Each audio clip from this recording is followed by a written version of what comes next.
Hello ladies and gentlemen, you probably noticed that the title and thumbnail have absolutely nothing to do with Resident Evil or Alan Wake. Well, it might have a little bit to do with Alan Wake, I don't know yet. I want to take you back. Back to Remedy's early days. Back to their very first game. Death Rally. Death Rally is a top-down racing game originally released for the MS-DOS in 1996. In the game, players must complete races against armed vehicles. The more races you win, the more money you earn, which is used to buy and upgrade cars with better parts and even weapons. Reaching the top of the race circuit ladder lets you take on the adversary, the king of Death Rally, in a one-on-one race. Controls are tight, and the gameplay is fast-paced. It's a fun game, and if you own a computer built in the last 25 years or so, you definitely can play this. Even better, it's free on Steam, so you can just play it. Go ahead. Play it. I'll wait. So that was my review of Remedy's first game, Death Rally. I hope you all enjoyed, and I'll see you next time.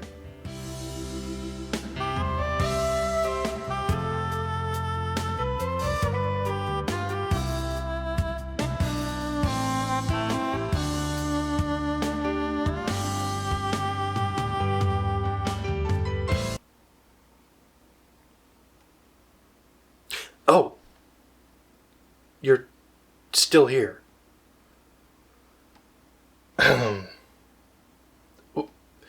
Well, I guess we could talk about something else.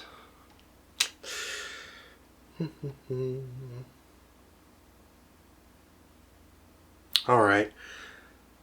I guess we can talk about Max Payne.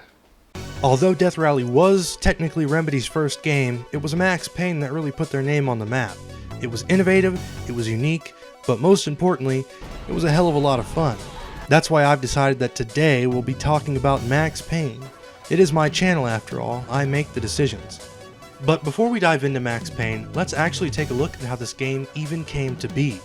You might not know this about Remedy, but they're actually based in Finland, and most Finnish people don't speak English. When Death Rally was being developed, they needed someone who could translate the text in the game into English, and one of the company's owners, oh my god, Petri Järveläto, who, according to their website, has a strange aura on him, which seems to get people working. He knew a guy. The guy he knew was... son of a bitch. Sam Lake. His English pen name was Sam Lake. He studied English literature and, like I said previously, went under a very English pen name, so he was pretty much perfect for the job. And he didn't just translate the text, he also spent time writing a bunch of lore and story for the game. When Death Rally released, it got favorable scores for the most part. Remedy liked Sam's writing, so they decided to keep him around, and because he had studied Western literature, he was a perfect fit for their next project, a third-person action shooter about a hard-boiled cop fighting through the streets of New York City. A very Western concept. Although hard-boiled is Chinese. Sam, of course, added most of the darker elements. The gameplay took inspiration from a lot of John Woo action films, see Hard Boiled again for example. In 1999, The Matrix released, and with it came the bullet time craze. Everything had bullet time after this. And Max Payne, of course, has bullet time. But what if I told you Max Payne had bullet time before The Matrix released? Oh, you don't believe me? Okay. So now we have a third-person, John Woo-inspired action game set in the Big Apple during a winter storm where we play as an NYPD detective going on a sort of revenge mission. What do we call it? Dark Justice? No, that sounds stupid. Max Heat? Holy shit, that's even worse. Wait, no, don't spend $20,000 worldwide trademarking that. No! I just came up with a better name. So they called it Max Payne. History over.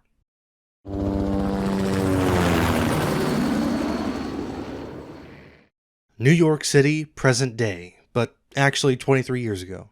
This game is old. They were all dead. The final gunshot was an exclamation mark to everything that had led to this point.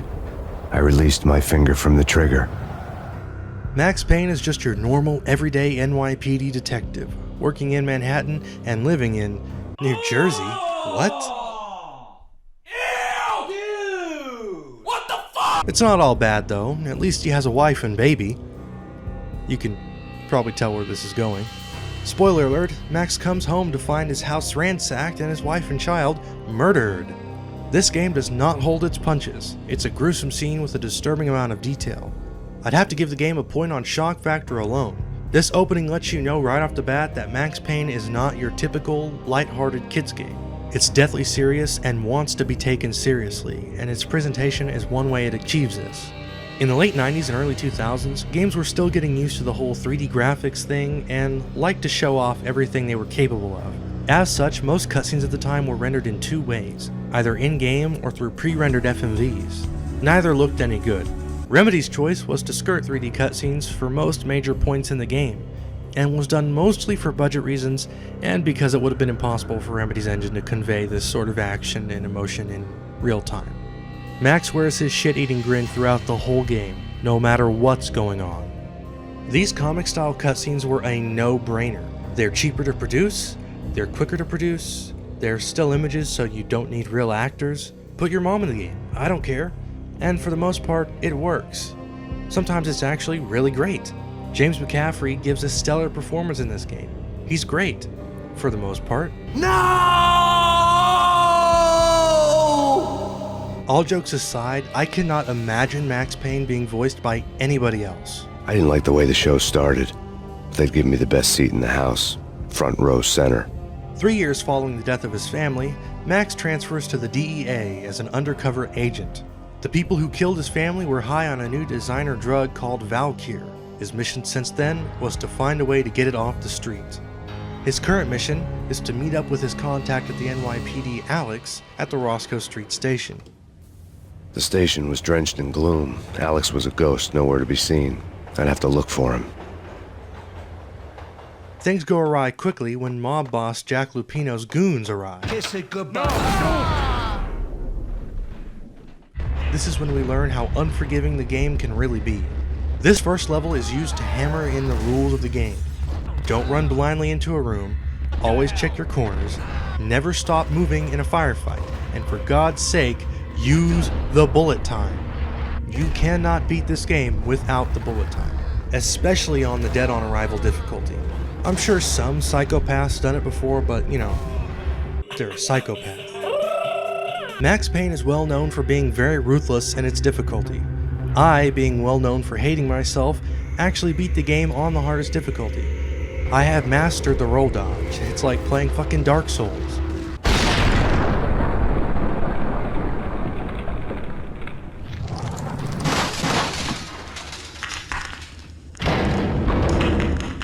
Max, Jesus, you almost gave me a heart attack. I nearly shot you. Alex, I'm glad to see you. What the hell's going on? There are more corpses here than at the city morgue. It's an armed robbery, a tunnel job straight to the Roscoe Bank vault through the old station wall. Is this why? This is Lupino's gig? This is Lupino's doing? Lupino's men? Really? If it's Lupino, it's... Alex? Alex!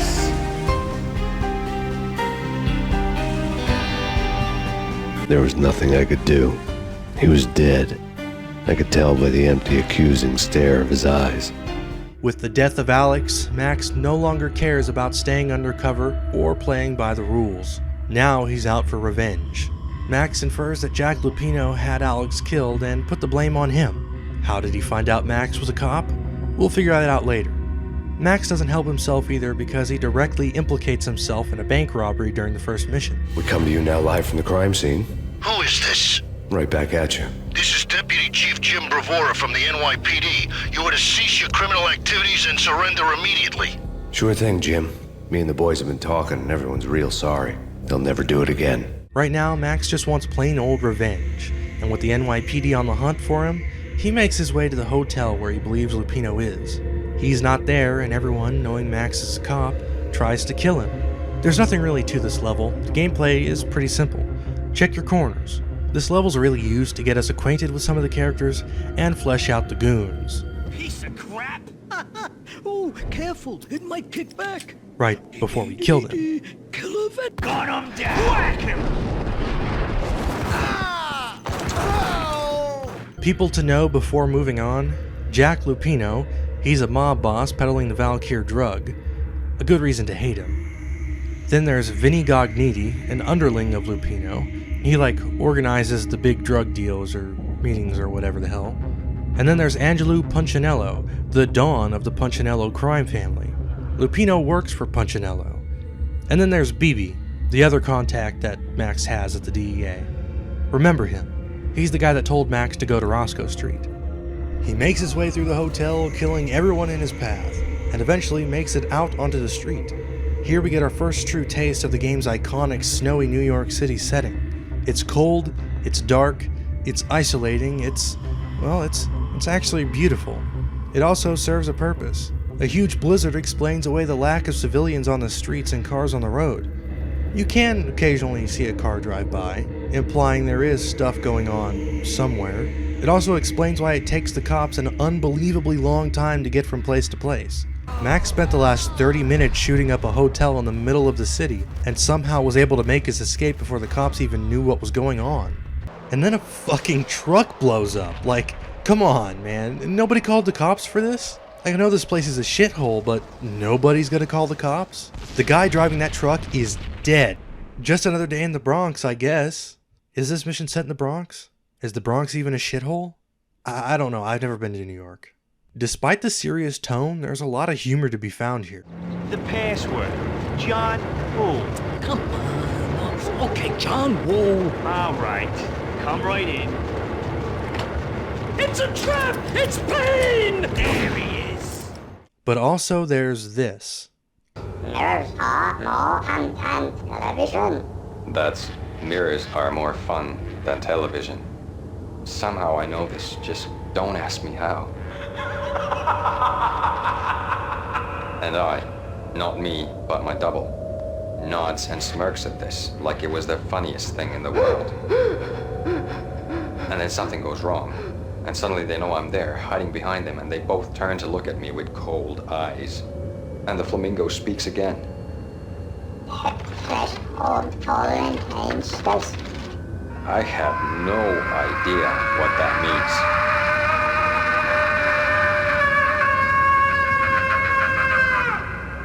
And that's when I always wake up to my own scream in that brightly lit white hospital room, strapped to my bed. There's actually a couple other instances of TV shows in the game. It kind of becomes a Remedy staple, but this is unlike anything else in the game. It's obviously an homage to Twin Peaks, but it's still really creepy. What's this? A phone call? Who could it be? Am I speaking to Mr. Payne? Sorry, wrong number. Max finally meets Gognitti and manages to wound him before he escapes. Vinny Gognitti was running scared. He could run, but with a bullet in his stomach like a broken bottle of Tabasco, he was quickly running out of time. Gognitti would be moving fast. I don't know about angels, but it's fear that gives men wings. He eventually corners Gognitti in an alleyway and gets what he wants out of him. Listen good, Candyman. I'm not gonna be anybody's fall guy. I want to know where your boss is hiding. I'll tell you, just don't hurt me no more. Lupino's at Ragnarok, the nightclub. Book me, take me, hold me to the freaking jail, just don't hurt me. Your rights will be read at your funeral. Max leaves him to die. Next on the list, Jack Lupino. He spends most of his time in an old cathedral turned nightclub. The level visually is something else, and uses a surprising amount of verticality. The level's also full of Norse mythology references. Ragnarok, the name of the club, is a reference to sort of a world-changing event in Norse mythology where many gods will die in a big battle. Afterward, the world is flooded and purified. There's actually a lot of parallels to Ragnarok in the events of the game, very surface level though. The battle being Max's revenge mission, the gods being all the big names he's no doubt gonna kill. Most of the themes though are introduced here and then never brought up again. I said most though. Most. Right now we're after Lupino. He's been peddling V and using it quite a bit too. It's kinda what got him into the occult and Norse stuff so much. It seems to have that effect on a lot of people who use it. Well, would you look at that. Literally unplayable. We do eventually reach Lupino and fight him in what might be one of the hardest fights during the first playthrough. There's little to no cover here, and the game throws waves of enemies at you before Lupino even shows up. Looks like we can scratch him off the list. When Lupino finally went down, I wanted to make real sure he'd stay that way. V was a bad monster. Turned them into friggin' zombie demons from outer space. I think he's dead already. Oh, who's this mysterious woman? Lisa Punchinello. Lisa Punchinello was the Don's wife. Mona Sachs, Lisa's evil twin. Your safety's off, evil twin. You might hurt someone with that gun of yours. Lisa's the damsel in distress. I'm the professional. I'd blow you away without batting an eye. Sure, and you can check out my credentials splattered all over this joint. Jack couldn't have framed you, not the state he was in. We're after the same slime bag. Angelo Punchinello's the one who murdered your friend and framed you with it. You know this for a fact? I've got my sources. I don't have a clue these days. I just shoot them as they come. Who put a contract on the Archfiend? This one's mine. I hate the guts of that sadistic wife-beater. Why not pool our bullets for this one? I thought you'd never ask. My finger was starting to twitch. How do you like your whiskey? It was good stuff. Tasted sweet as honey going down. Nothing personal. Can't risk you going berserk and getting Lisa killed.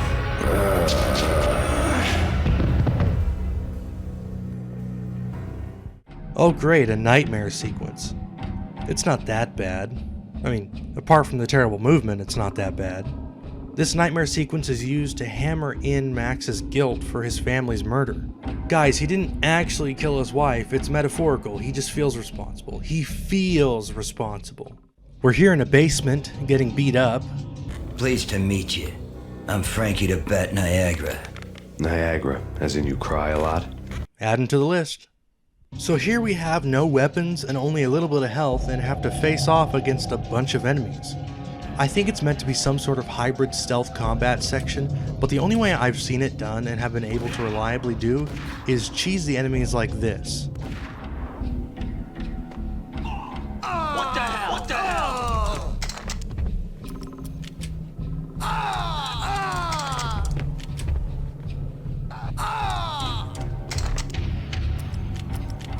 Hey!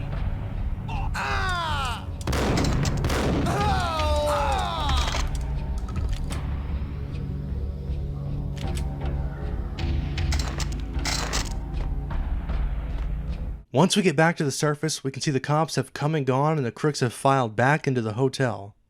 Jesus Christ. How the hell did you get loose? Got bored waiting. Thought, what the hell, we could just as well finish this here.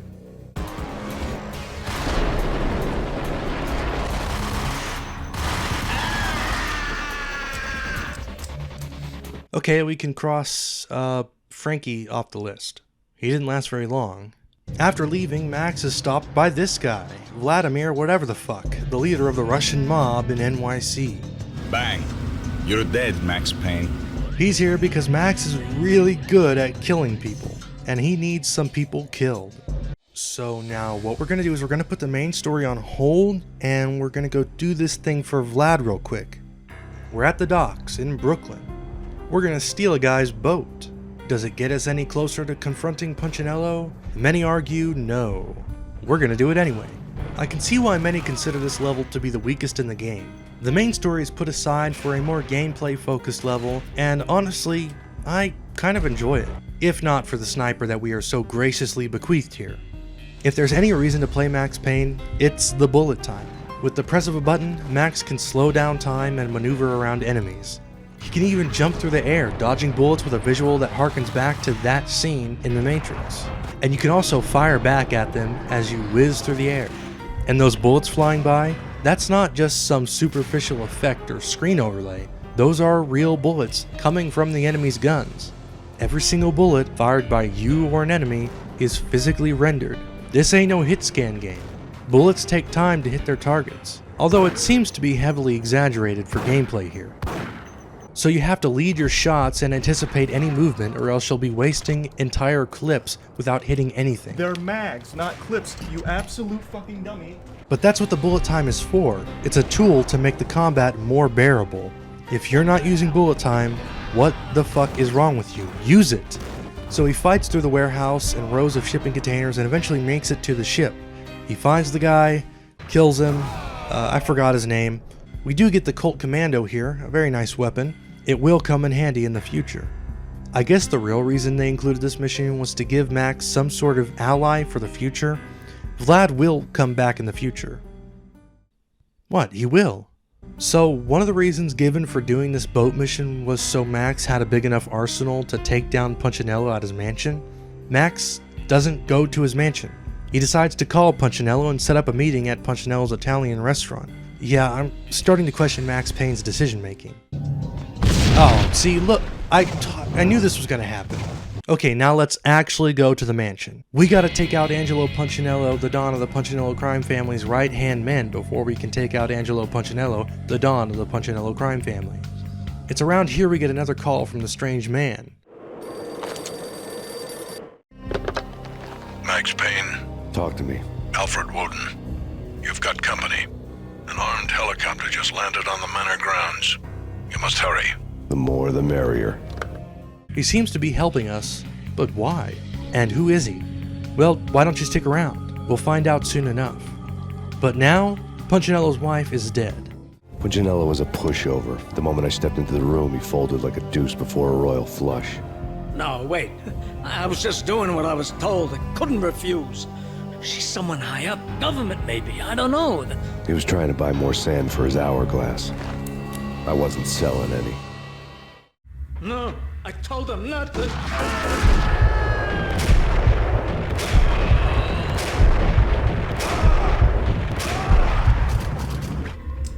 Cross him off the list. I could tell when I was outgunned. It was time to take another beating. The mystery witch was a real barracuda. Trouble on dagger heels, a smoking assault rifle in her hand, and an army of killer suits behind her. How sweet. I get to kill two birds with one stone. Sooner or later, it was going to catch up with you. Mr. Payne, it's time to show you the benefits of my brew. Be a good boy now. You'd find that Lady Luck was really a hooker. You were fresh out of cash. The flesh of fallen angels. A nightmare. Second verse, same as the first, yet somehow this one's platforming is infinitely worse. There was something disturbingly familiar about the letter before me. The handwriting was all pretty curves. You're in a computer game, Max. The truth was a burning green crack through my brain, weapon statistics hanging in the air, glimpsed out of the corner of my eye, endless repetition of the act of shooting, time slowing down to show off my moves, the paranoid feel of someone controlling my every step. I was in a computer game. Funny as hell, it was the most horrible thing I could think of. With that, we're back. Max was given a lethal dose of V, but somehow survived.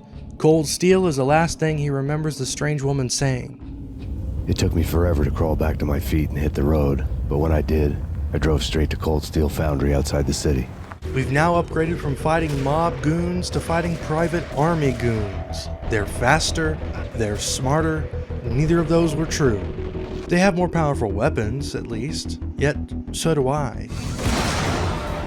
Cold Steel is my least favorite level in the game because it's just boring.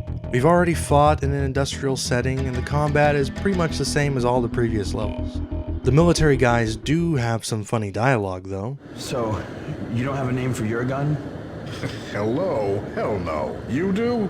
Well, yeah, kind of. Hey, let's hear it. Well, I call it Dick Justice. I rest my case. What the? The intrigue picks up when Max takes an elevator down into the depths. You can't do this. My men are still inside. Do you have any idea why this is called Operation Deadeyes?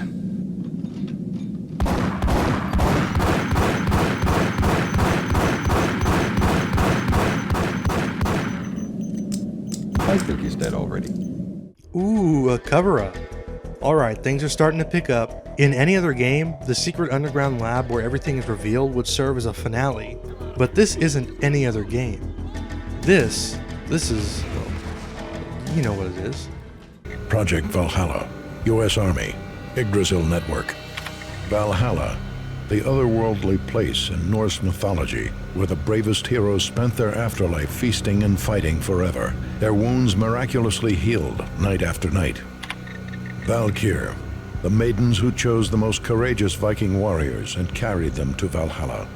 1991. The research objective is to create a chemical substance to enhance the stamina and morale of infantry troops. 1995. Results unsatisfactory. Project cancelled. Someone had decided to continue the sick experiment unauthorized. Project compromised. Data leak. Fix the damage by any means necessary. Security clearance red. Authorized by the project lead. Field test. Double the dosage for all the remaining test subjects. Observe and record the subject's behavior in an urban setting. The drop-off point was my old address in New Jersey. The file dated 3 years ago. A small slip-up was the ultimate cause for his family's death. Now he really wants to kill this woman. Let's get the fuck out of here. So now we have a good idea of who we should really be angry at, but before we act on that, Max has a revelation. BB, this guy, remember him? He's the guy who outed Max as a cop. It makes so much sense. He outed Max and killed Alex. He did it because, you know, he's corrupt. Add him to the list. Now he's getting away and we have to stop him.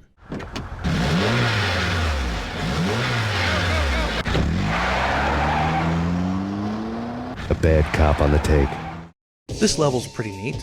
It relies on repetition as each level of the parking garage has the same layout. Each one is slightly altered, but you follow the same path through each one. Down the ramp, around the center column, and down the next ramp. It's actually quite a short level. They're chasing their car through the garage and there's a van with machine guns trying to slow you down. BB's car crashes right at the exit and now he has to get out and defend himself. It didn't go well for him. Max. Come out wherever you are. Scratch him off the list. Yeah. Max Payne, Whatever does it for you. this is Alfred Woden. I can give you the name of your enemy. Come to the Asgard building presently. We are expecting you. Time for more revelations. The woman is Nicole Horn. Add her to the list. She's the president of the Acer Corporation. What is the Acer Corporation? They're a pharmaceutical company, of course. Yep, another one of those. This guy, Alfred Woden, is part of the Inner Circle, which is just the Illuminati. Alfred wears an eye patch, and if you paid attention during the hotel level, you'll have found his hidden camera and this journal. The diary belonged to a hooker named Candy Dawn. The read would have made a vice cop blush.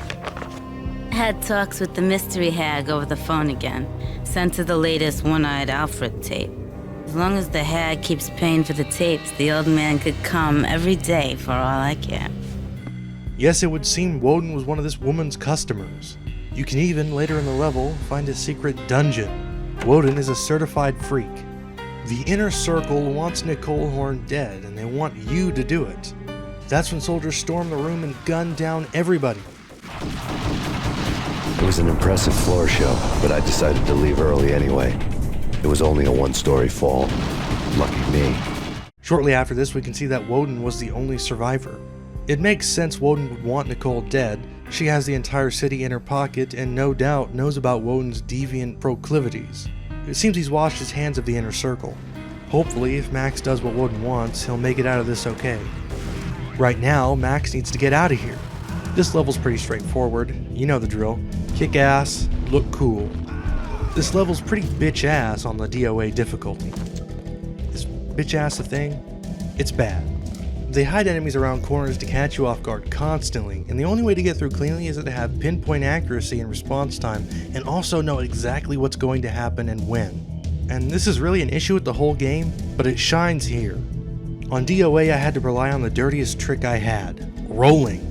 That's right, just like in fucking Dark Souls. This trick is overpowered and hilarious to look at.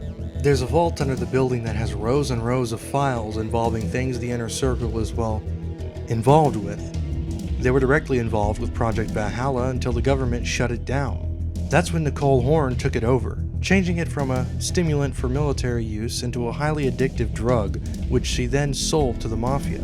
The rest of the Inner Circle didn't like that and tried to stop her, but she got dirt on Woden to blackmail him into silence. She got a hold of his sex tapes. She seems to hold more power than the rest of the members, and that's why they couldn't directly go after her. She was literally gonna have the mayor assassinated. Remember that sniper we picked up at the shipyard? There was a note along with that gun that had one word written on it. Mayor. It's clear she needs to be stopped, and who better to stop her than Max Payne? She really brought it on herself.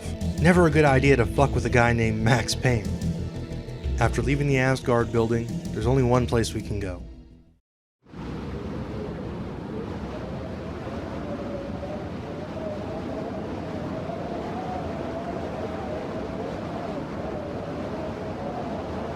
Colder than a walk-in fridge.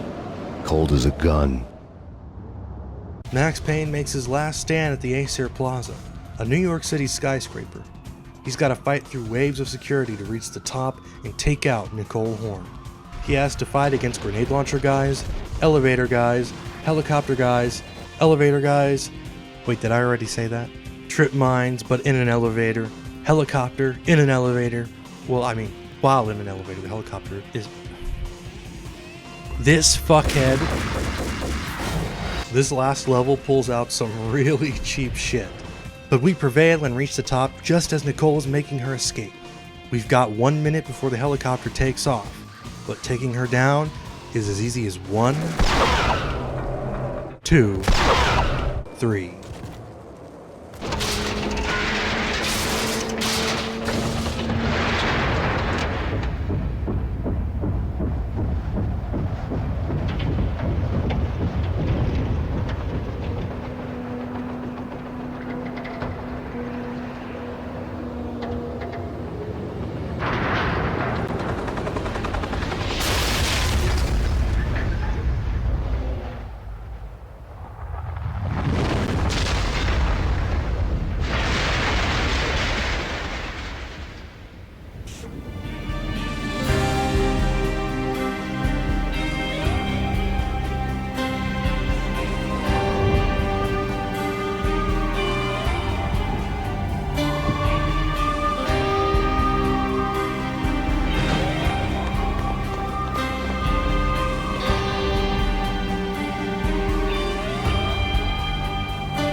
They were all dead. The final gunshot was an exclamation mark to everything that had led to this point. I released my finger from the trigger. It's over. We're left with this last shot of Max in the back of a squad car and the presumption that everything will work out for him. After all, Max still knew Woden's dirty secrets. Max Payne was a landmark title for video games. It beautifully married action and noir with iconic gameplay that to this day remains unmatched in video games, even by Remedy themselves. Graphically, it's pretty dated, but visually it's actually very stunning. There aren't really many games that look quite like Max Payne, except maybe Max Payne 2. And I think its uniqueness has to do a lot with its setting, that snowy, empty New York City. No game captures that cold, lonely feeling quite like it. I mean, it's kind of hard to believe that this game is set in one of the most dense and largely populated cities on Earth. I am very excited to see these games remade by Remedy, and I'm actually kind of interested in how they're going to go about the presentation of these games.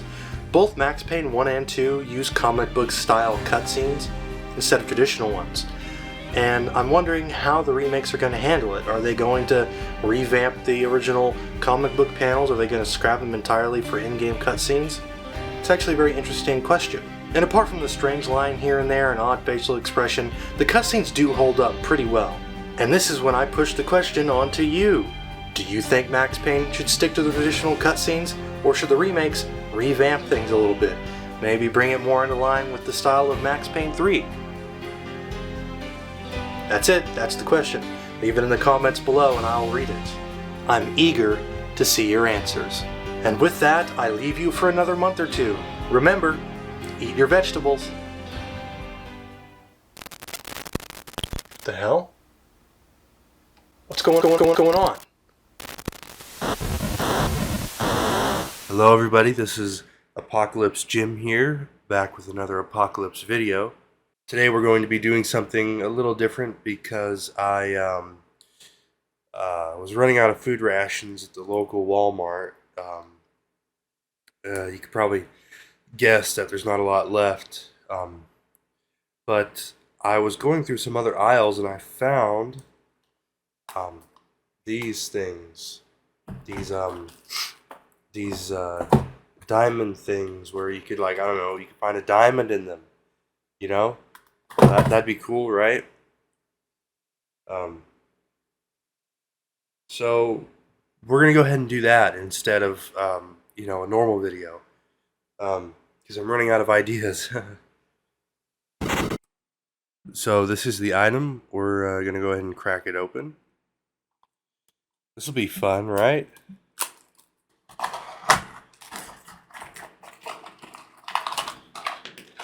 Oh shit. What the fuck? So I turned the packaging into a little tray that we can work on.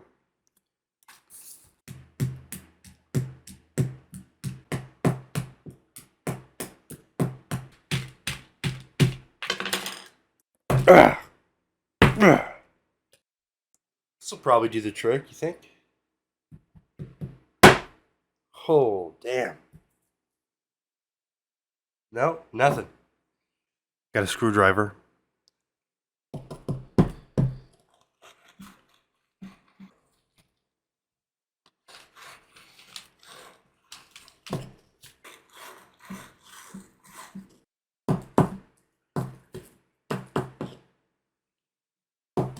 I hit something. What the fuck is this? You guys seeing this?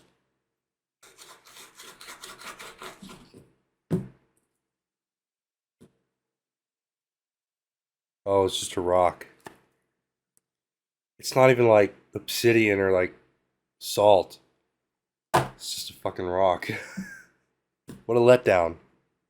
Next one. Move over. Toys. Let the real men work.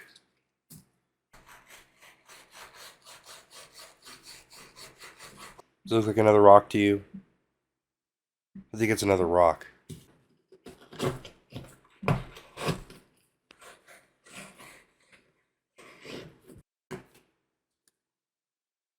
Ooh. That looks nice. What is it? I don't know, just another rock, I guess. Well, you know, I guess, thank you for joining me in this, little, endeavor here. Take your mind off the terrible things going on. We got two different rocks. So that's cool. 2 rocks. 2 rocks. 2 little rocks. Get a close up on those rocks, huh?